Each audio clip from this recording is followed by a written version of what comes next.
À maison ordinaire, événement extraordinaire. Esprit, montre-toi. Les maisons hantées de Grande-Bretagne passent sous le feu des projecteurs quand nos médiums de choc affrontent les entités diaboliques qui rôdent à l'intérieur. Sortez de chez moi! Il faut que je sorte. La médium extrasensorielle Johnny Fury, le chasseur de fantômes Ian Lohman et l'enquêteur en paranormal Stephen Griffiths se lancent dans une enquête à vous glacer le sang afin de déloger ces esprits inopportuns. Tout le monde en parlait dans le village. On racontait que le manoir était hanté. C'est quoi ça? Quelqu'un a eu très peur dans cette pièce. J'ai vraiment la trouille. Battez-vous, Steven! Combattez ce tyran! Je vous demande de laisser son âme en paix!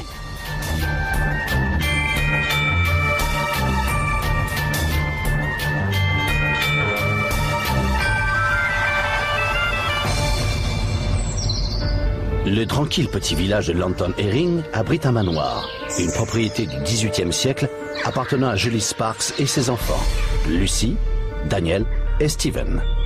Julie a hérité de cette maison il y a 20 ans, mais auparavant, la demeure était restée inhabitée pendant 40 ans, car la belle-mère de Julie ne supportait pas d'y vivre.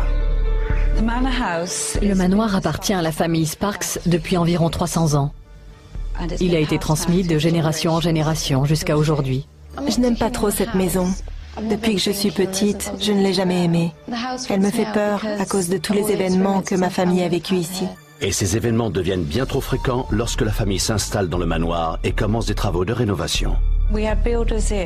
On a fait venir des ouvriers, mais dès qu'ils commençaient le travail, au bout de 20 ou 30 minutes, ils venaient me dire que leurs outils électriques ne fonctionnaient plus.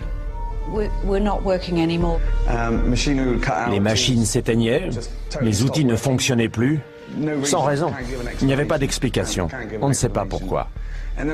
Et d'un seul coup, ça se remettait à fonctionner. C'était un peu comme si quelque chose ou quelqu'un, on ne sait pas qui, essayait de nous empêcher d'avancer. J'ai pensé qu'ils voulaient que la maison reste telle qu'elle était avant qu'on ne chamboule tout. C'était à devenir fou. Complètement fou même. À partir de ce moment-là, d'autres événements étranges se produisent dans la maison. Les photos étaient correctement accrochées au mur, et quand on revenait le lendemain, on les retrouvait suspendues à l'envers, ou même carrément décrochées, posées par terre. Si un tableau se décrochait dans le bureau, on le remettait en place. Mais aussitôt qu'on avait quitté la pièce et qu'on s'était rassis, il tombait à nouveau par terre. Il y avait beaucoup d'activité dans cette maison. Steven pense que cette activité a réussi à prendre forme humaine.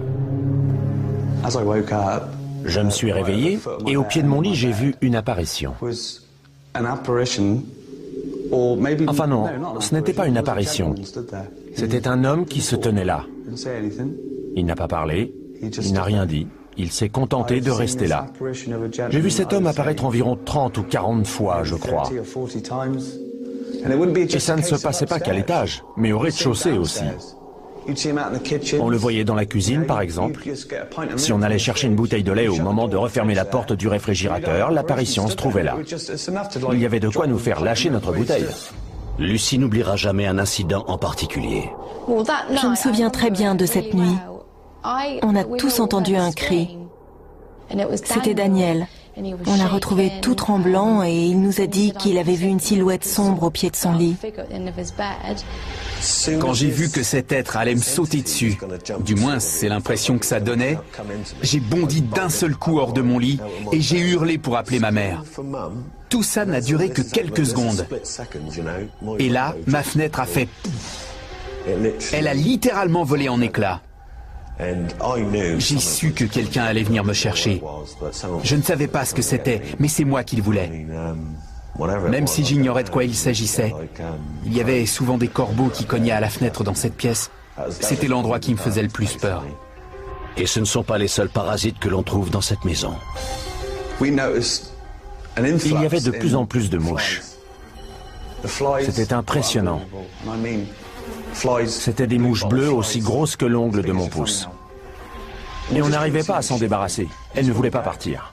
Steven croit aussi avoir vu une enfant dans la propriété. Je prenais un bain et j'ai ouvert la porte et j'ai vu une petite fille traverser le couloir principal en courant et monter les escaliers. Ça m'a convaincu qu'il y avait des intrus dans la maison.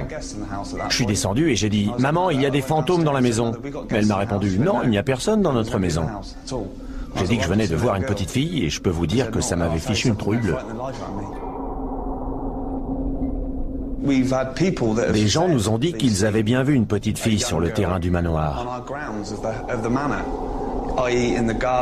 dans le jardin, dans l'allée principale, près du ruisseau, dans les hauteurs du jardin ou bien près du mur d'enceinte. Julie pense qu'un de ces êtres a même essayé de lui faire du mal. Il y a eu un incident dans les escaliers. J'étais en train de les descendre et j'ai senti qu'on me poussait. J'ai dégringolé le reste des marches. C'est l'un des endroits où les gens ont le plus senti une sorte de présence, dans le couloir des escaliers. L'activité paranormale s'intensifie à tel point que Julie ne le supporte plus. Les esprits m'ont poussé à m'éloigner du manoir. J'avais l'impression qu'ils ne voulaient pas de notre présence. J'ai quitté les lieux pendant 17 ans. J'ai beaucoup voyagé, j'ai vécu dans différents endroits, mais cette maison nous rappelait à elle. Quand j'y retourne, je demande toujours à la maison si elle veut bien que je sois là. Toujours. La famille choisit de retourner au manoir, mais le stress lié à tous ces incidents a laissé des traces. On se sautait tous constamment à la gorge. Tout le monde se disputait et se hurlait dessus. Un jour, je me suis effondrée dans le jardin. J'avais une méningite. Je suis restée entre la vie et la mort. Pour moi, c'était la faute de la maison. Elle m'avait rendue malade. Les choses que j'ai vécues dans cette maison auraient suffi à rendre quelqu'un fou. Et tout était bel et bien vrai. Alors que des présences si puissantes et menaçantes sont censées vivre dans la maison, qu'attend Julie des chasseurs de fantômes? Peut-être que ce qui occupe notre maison n'a pas trouvé le repos. J'espère que les médiums permettront à ces fantômes ou à ces entités de trouver la paix. C'est ce que j'attends. Ce que j'attends de cette séance, il y a un mot pour le qualifier. La paix. Pour les aider, l'équipe d'Esprit Montre-toi doit d'abord passer la nuit seule dans la maison à la recherche d'une activité paranormale. Julie et ses enfants quittent donc les lieux pendant que nos experts s'installent. Le premier arrivé est Stephen Griffiths, enquêteur en paranormal. J'ai hâte de visiter cette maison. Je capte déjà des odeurs, des coups et des bruits à l'étage. Le champ électromagnétique est normal, je ne perçois rien d'anormal. Et il fait entre 7 et 10 degrés. Ce qui va se passer ce soir risque d'être intéressant. Stephen examine la maison de plus près et s'intéresse en particulier à la longue histoire familiale de cette propriété. C'est rare qu'une maison soit habitée par la même famille depuis 300 ans. Ça provoque une énergie résiduelle, une accumulation, des sortes de parasites dans la maison, une forme d'énergie. C'est l'environnement idéal pour que des esprits ou des fantômes s'y installent. Une fois que Stephen a terminé son exploration de la maison, Johnny Fiori et Ian Lohman arrivent. Avant de commencer leur veillée nocturne, ils tentent de repérer une quelconque activité paranormale en faisant le tour de la maison. Ils n'ont jamais rencontré Julie ni ses enfants et ne sont pas au courant des expériences paranormales que la famille croit avoir vécues. Cet endroit est incroyable. Je suis attiré par l'étage, Johnny. Je vais monter. Ian et Johnny se séparent pour explorer la maison. J'ai des vertiges dans cette pièce. J'ai vraiment la tête qui tourne. J'ai peur dans cette chambre. J'ai l'estomac qui se retourne. Il faut que je sorte de cette pièce tout de suite. Je me sens pas bien. Vous entendez ça? Est-ce qu'il y a quelqu'un dehors? C'est quoi? Merde. Il se passe quelque chose derrière la fenêtre. Des gens nous ont dit qu'ils avaient bien vu une petite fille sur le terrain du manoir. Il y a quelqu'un? Je ne sais pas ce qui s'est passé ici, mais j'ai la sensation qu'il y a eu un choc. Quelqu'un a eu très peur dans cette pièce. Je savais que quelqu'un allait venir me chercher. Je ne savais pas ce que c'était, mais c'est moi qui le voulais. J'entends de tout petits bruits de pas, comme si quelqu'un dansait sur la pointe des pieds. Je perçois l'énergie d'une petite fille. J'ai ouvert la porte et j'ai vu une petite fille monter les escaliers en courant. J'ai l'impression que quelqu'un se tient derrière la porte. Je sens aussi la présence d'un homme fort. Un homme se tenait au pied de mon lit. Il essaye de chasser la famille de la maison. Il utilise son énergie pour tenter de me faire sortir. Les esprits m'ont poussé à m'éloigner du manoir. J'avais l'impression qu'ils ne voulaient pas de notre présence. Il y a plusieurs dimensions dans cette maison, des énergies différentes. La petite fille vient de s'enfuir parce que l'homme approche. Julie Sparks a fait appel à l'équipe d'Esprit Montre-toi pour enquêter sur l'activité paranormale qui menace sa maison de famille du XVIIIe siècle à Lantern Herring, dans le Dorset. Tout le monde en parlait dans le village. On racontait que le manoir était hanté. Après une première visite, la médium Johnny Fury et le chasseur de fantômes Ian Loman pensent avoir déjà senti la présence de deux entités sur les lieux. Je suis particulièrement attiré par cette photo ou par le tableau qui est accroché là. Je perçois l'énergie d'une petite fille. J'ai l'impression que quelqu'un se tient derrière la porte. Je sens aussi la présence d'un homme fort. Julie et sa famille sont allés dormir ailleurs, et notre équipe se prépare donc à veiller toute la nuit. Ian, Johnny et Stephen commencent leur enquête nocturne au rez-de-chaussée, dans le salon. Pour l'instant, on est assis dans ce que je qualifierais de pièce principale. On a allumé un feu. C'est de là que proviennent les craquements que vous entendez. Il fait froid. Mais on va rester ici un petit moment pour voir quel type d'activité on peut percevoir derrière cette porte. Qu'est-ce que vous ressentez pour le moment? Ce bâtiment me préoccupe un peu, pour tout dire.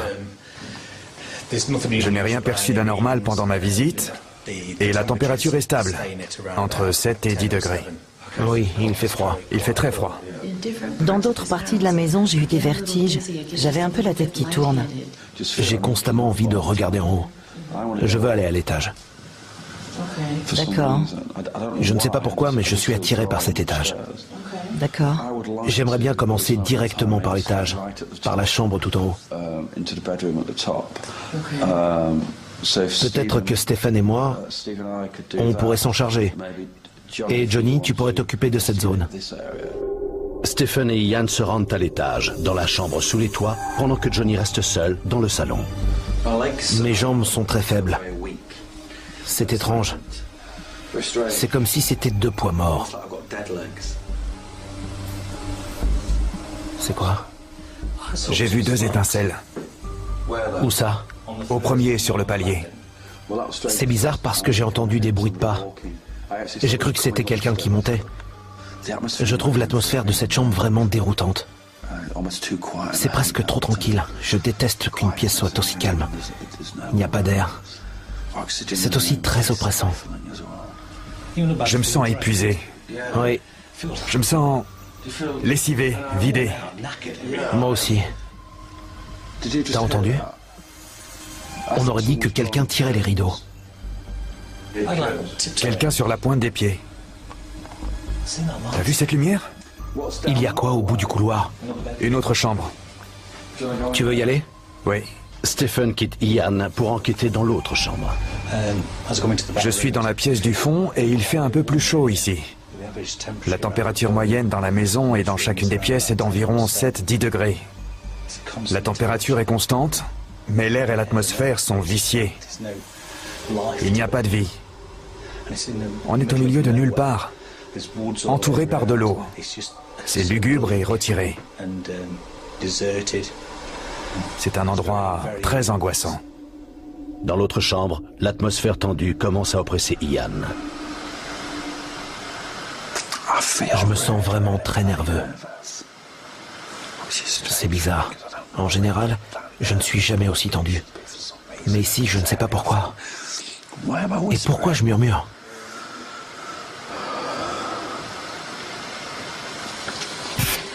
Steve, tu me reçois?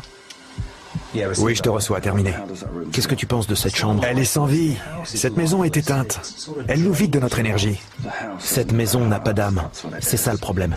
Peu importe qui vit dedans, ni quand ou comment, ils ne seront jamais heureux. Ian décide de rejoindre Stephen dans l'autre chambre. J'ai entendu le parquet craquer et j'ai senti un courant d'air. Tu l'as senti, Ian? Il y a quelque chose avec nous dans la pièce. Tu l'entends? Ian, tu devrais venir voir par ici. J'ai vraiment la trouille. Ian, c'est Johnny, tu me reçois? Terminé. Il y a beaucoup d'activités à cet étage. C'est très troublant. C'est le calme avant la tempête. Oui, ça fait très longtemps que je n'avais pas ressenti ça dans une maison. C'était quoi ça? Tu veux qu'on parte avant qu'il arrive quelque chose? Excuse-moi 2 secondes, Johnny. C'était quoi? Je sais pas. T'as entendu? C'est sûr, il se passe quelque chose. On devrait redescendre, se regrouper et parler de ce qui s'est passé jusque-là.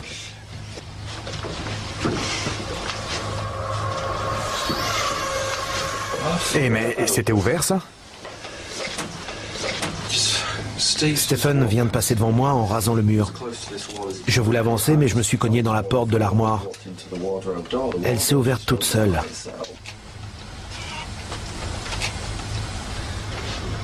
Pourquoi elle s'est ouverte toute seule? Elle essaye de t'éloigner de moi. Je ne comprends pas comment elle a pu s'ouvrir. Le seul moyen de l'ouvrir est de tourner la poignée. Mais la poignée n'a pas bougé. C'est elle qui garde la porte fermée. Elle était bien fermée quand on est entré dans la chambre.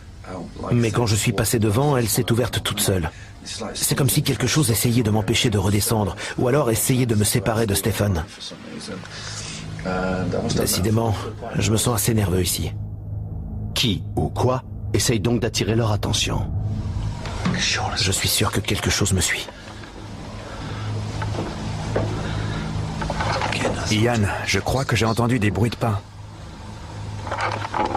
Derrière moi. Qu'est-ce que c'est? Alors qu'ils redescendent, Stephen fait une mauvaise chute.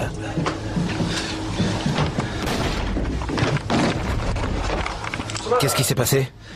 C'était comme si un bloc d'énergie, un bloc de quelque chose m'avait poussé vers la porte. Ian a pu se rattraper à temps pendant que je me prenais la porte. C'est vraiment préoccupant. Si quelque chose dans cette maison est capable de faire ça, je m'inquiète pour la famille qui vit ici. Et Stephen n'est pas le seul confronté à de mystérieuses énergies. J'ai les épaules gelées. J'ai l'impression d'être assise dehors. Le feu ne me réchauffe pas. Mes jambes, ça va, mais le haut de mon corps est complètement glacé. Ce bâtiment est très froid. Et il est totalement sans vie. C'était quoi? T'as entendu? Qu'est-ce que c'est?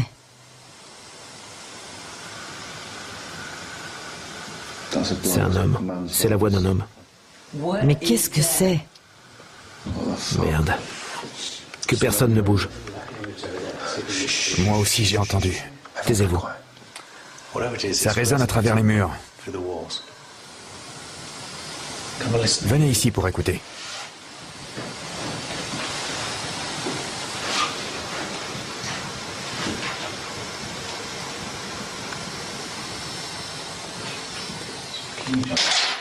Putain, c'était quoi?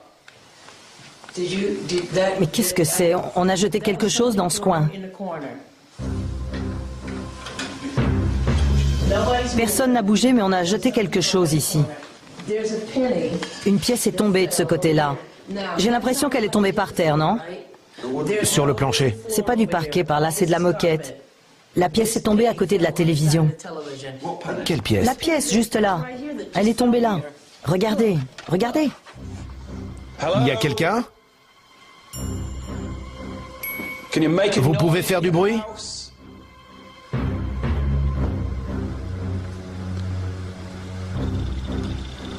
Le plancher vient de grincer. Incroyable. C'est vous qui avez jeté cette pièce? Ian,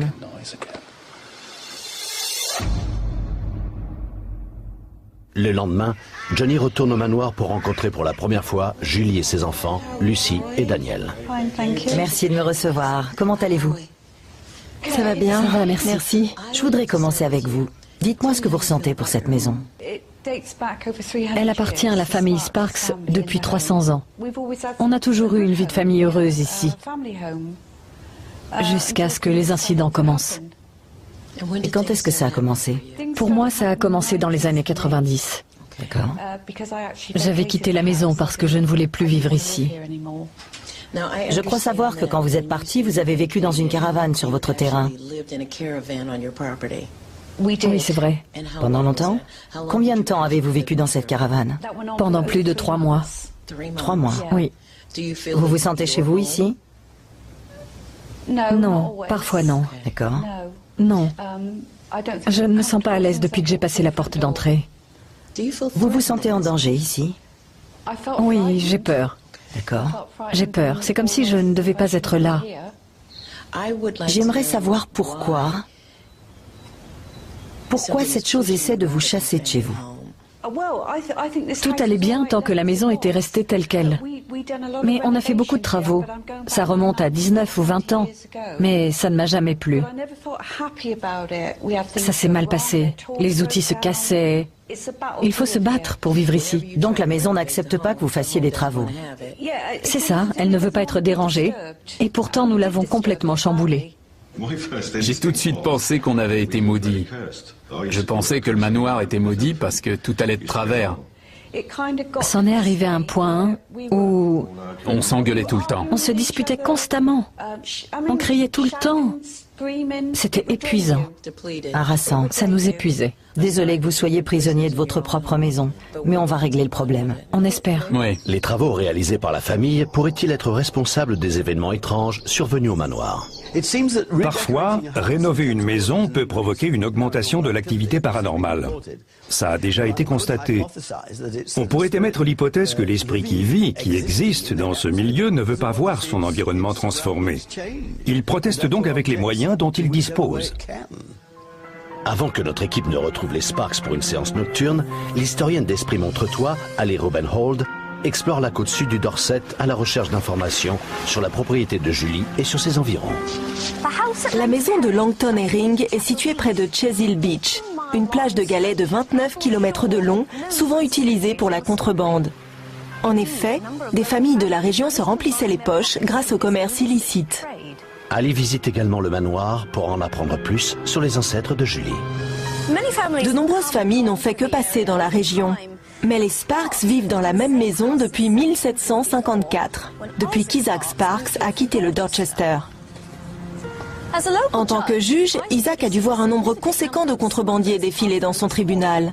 La contrebande était généralement passible de peine de mort. Les esprits du manoir seraient-ils d'anciens trafiquants revenus se venger du juge Sparks sur ses descendants?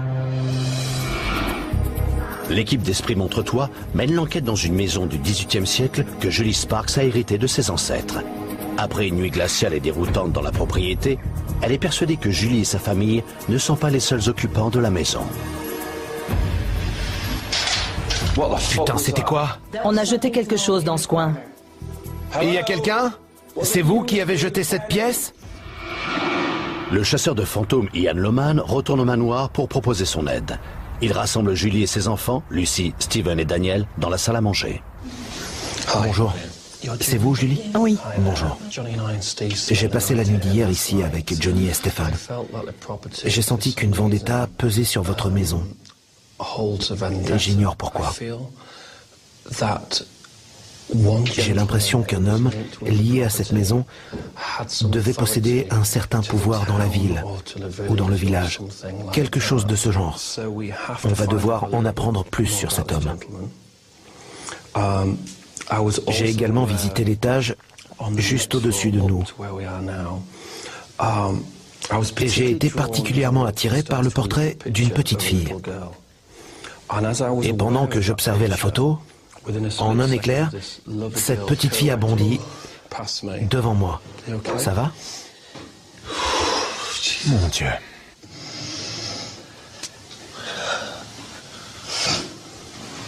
Ça va aller? Expliquez-moi ce qui s'est passé. Il est entré en transe. Ouais.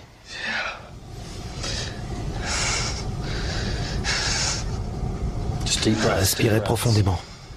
Quoi qu'il arrive, on est là pour vous protéger, Steven. D'accord? Ça va aller, tout va bien. Ne luttez pas. Plus vous luttez, plus ce sera dur.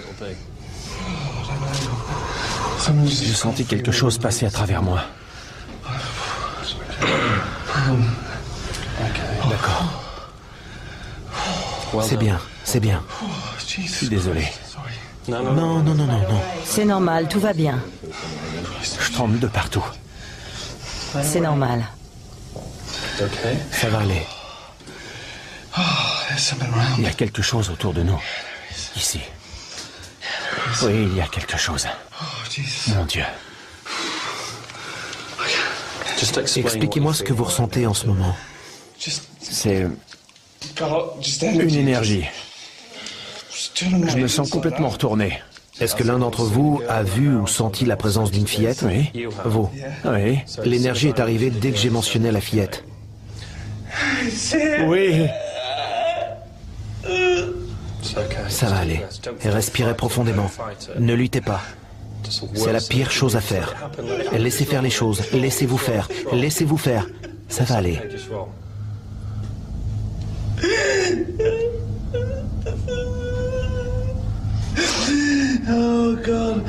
Mon Dieu.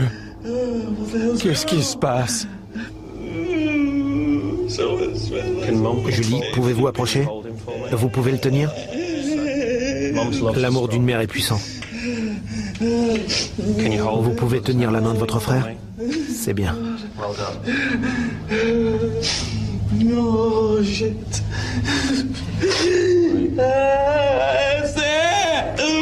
Ça va aller, ça va aller. Restez calme, respirez, respirez profondément, d'accord? Vous sentez la présence d'un homme ou d'une femme? Ah, c'est un homme. Prenez votre temps, Steven. Ne lui résistez pas, Steven. S'il veut vous parler, laissez-le faire. Je me sens épuisé. C'est très fatigant. N'abandonnez pas. Ne décevez pas votre famille. Je voudrais que vous fassiez le tour de la maison avec Johnny et moi. On doit découvrir... Je peux pas le faire. Ça va. Tout va bien. Est-ce que cet homme vit ici, Steven? Oui. D'accord. C'est bien, tout va bien. C'est un membre de la famille? Il est de la famille? Oui. D'accord. Oui. Alors pourquoi veut-il vous faire du mal? Posez-lui la question. Pourquoi vous me faites du mal? Il vous fait du mal. Allez-vous-en. Allez-vous-en.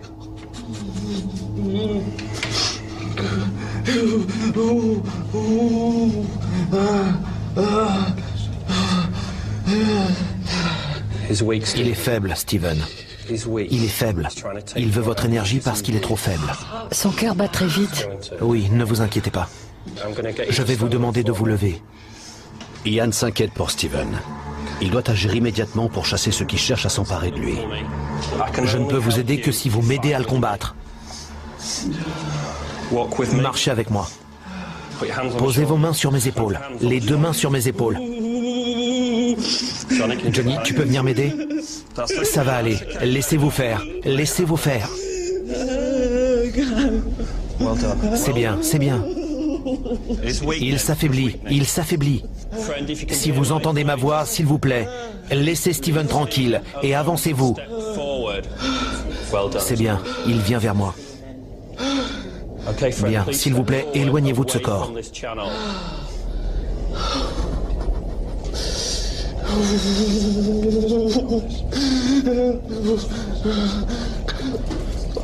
C'est bien. Ça va aller. Aide-le à s'asseoir, Johnny. Vous allez pouvoir vous rasseoir. Qu'est-ce qui se passe? Ça va, calmez-vous. Restez avec moi. Restez avec moi. Restez avec nous. Au nom du Père, du Fils et du Saint-Esprit. Calmez-vous, respirez. Regardez-moi. Regardez-moi. Au nom du Père et de Jésus-Christ.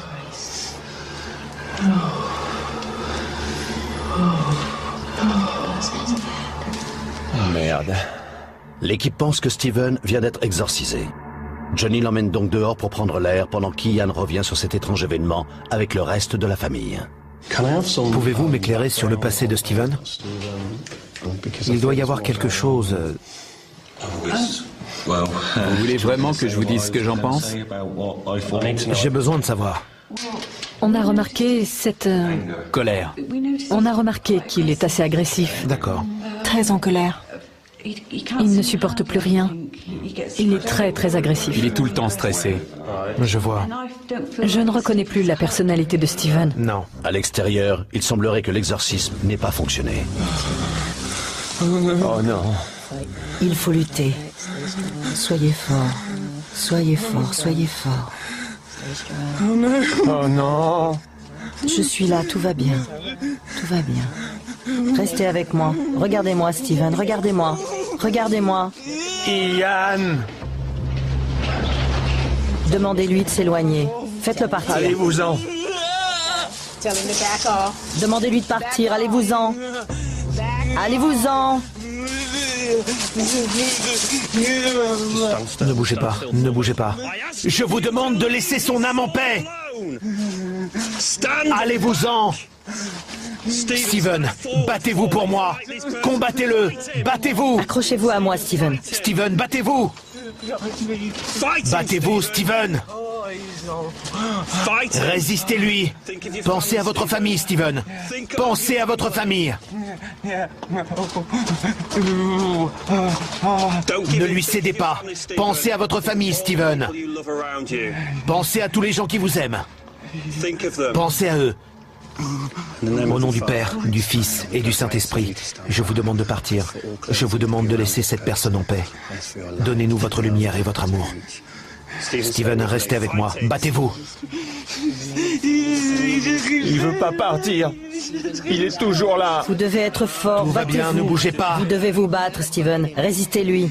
Venez vers moi. Venez vers moi. Éloignez-vous du portail, Steven. Je sais, je sais. Tout va bien, tout va bien.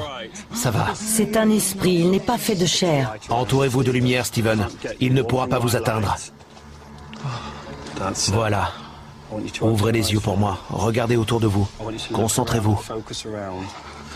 Continuez à regarder autour de vous. Voilà, c'est bien. Nos experts pensent avoir chassé cette chose du corps de Steven. Ils le ramènent à l'intérieur. Mais Steven craint qu'il n'ait sous-estimé le nombre d'esprits qui ont pris possession de lui. Il n'y en avait pas qu'un. C'est vrai. Et il gagne du terrain. Soyez fort. Vous ne devez pas vous effondrer. Vous ne pouvez pas nous faire ça. Ne vous effondrez pas. Soyez fort.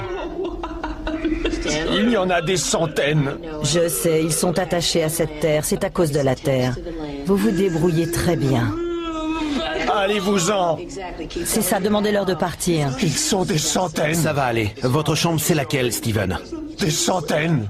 Oui, mais c'est pas grave. Peu importe, je peux vous aider. C'est bien. Faites-moi confiance, je peux vous aider. C'est bien. Mon Dieu. Bravo. C'est bien. Quelle est votre chambre?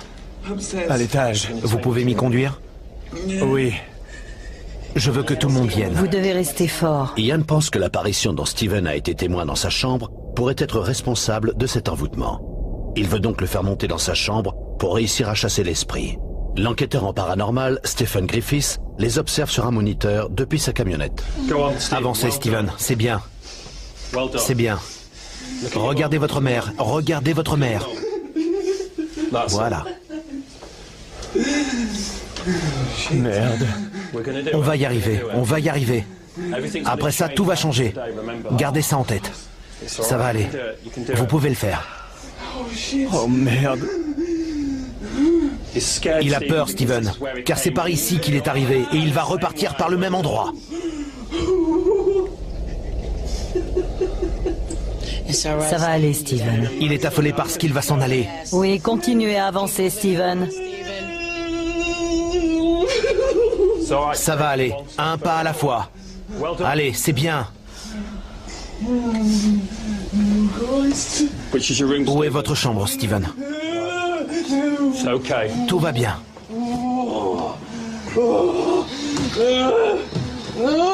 Faites venir son frère. Daniel! Daniel! Allez, Steven, on va y arriver. Aidez-moi à le forcer à entrer dans la chambre. Le pouvoir de l'ange! Entre là-dedans! C'est bien. Bravo, Steven, bravo.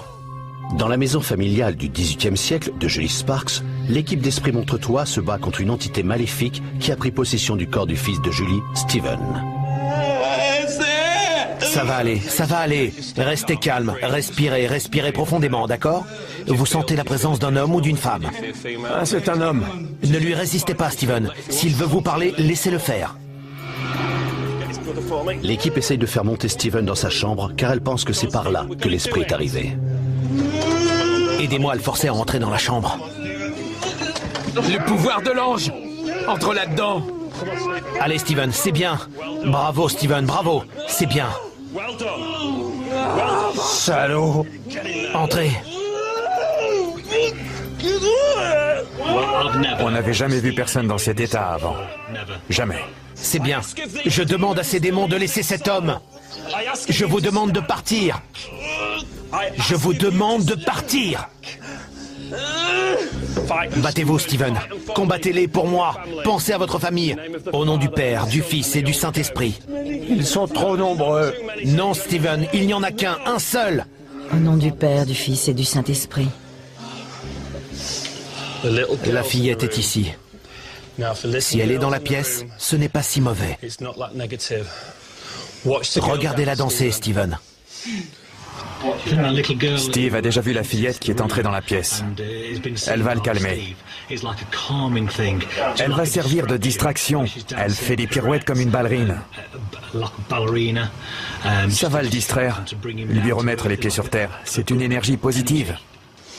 Ian pense pouvoir utiliser l'énergie positive de cette fillette pour combattre le démon maléfique. Elle peut vous voir? Oui. Voyez-vous une lumière positive autour d'elle?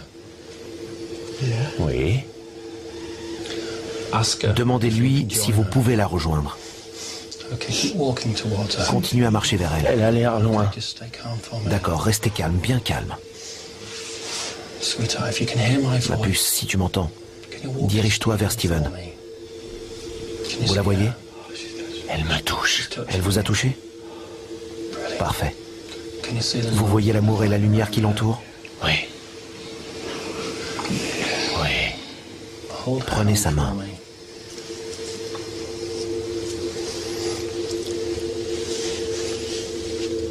Elle va vous accompagner jusqu'à un portail. Vous devez la suivre. Passez ce portail. Ne vous retournez pas. Dites-moi où vous êtes.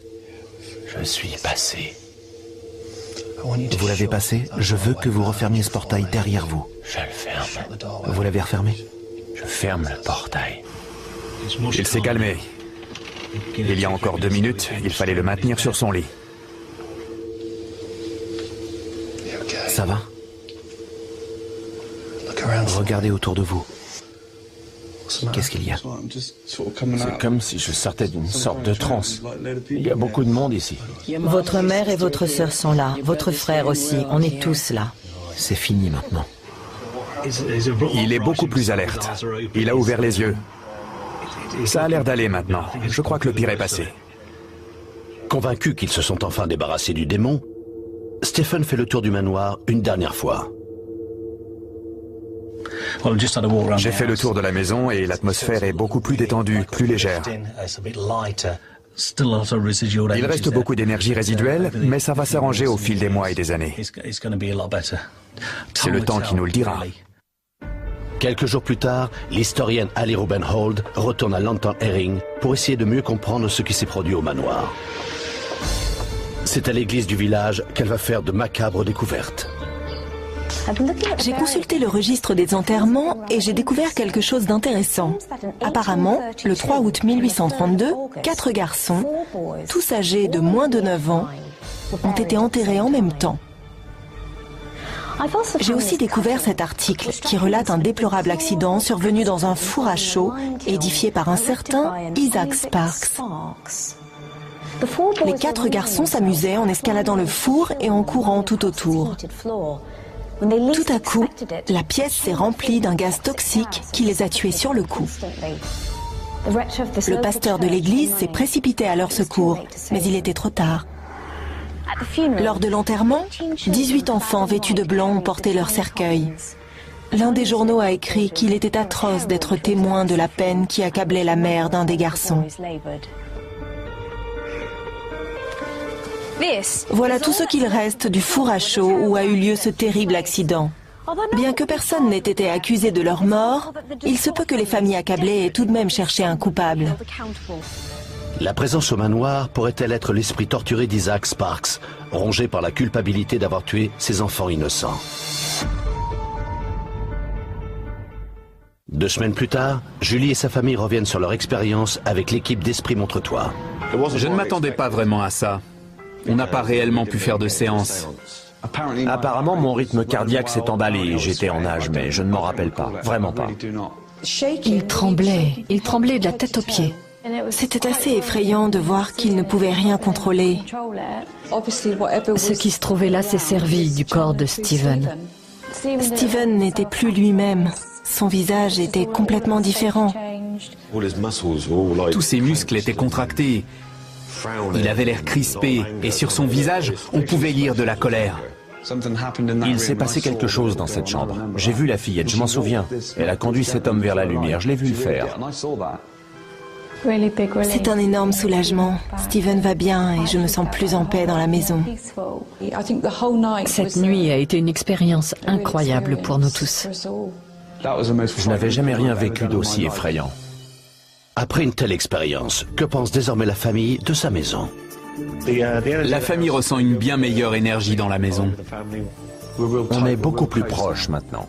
Je suis calme alors que je ne l'étais jamais avant. C'est plus paisible, c'est sûr, mais je ne ressens pas une énorme différence. Ce manoir me fait toujours peur. Personnellement, je ne me sens pas différente. Je suis encore mal à l'aise parfois. Je refuse de retourner dans cette chambre. C'est hors de question. Il y a toujours une présence ici. À dire vrai, ça aurait pu être encore pire. Est-ce qu'il y a toujours des esprits ici? Oui. Oui, je le crois.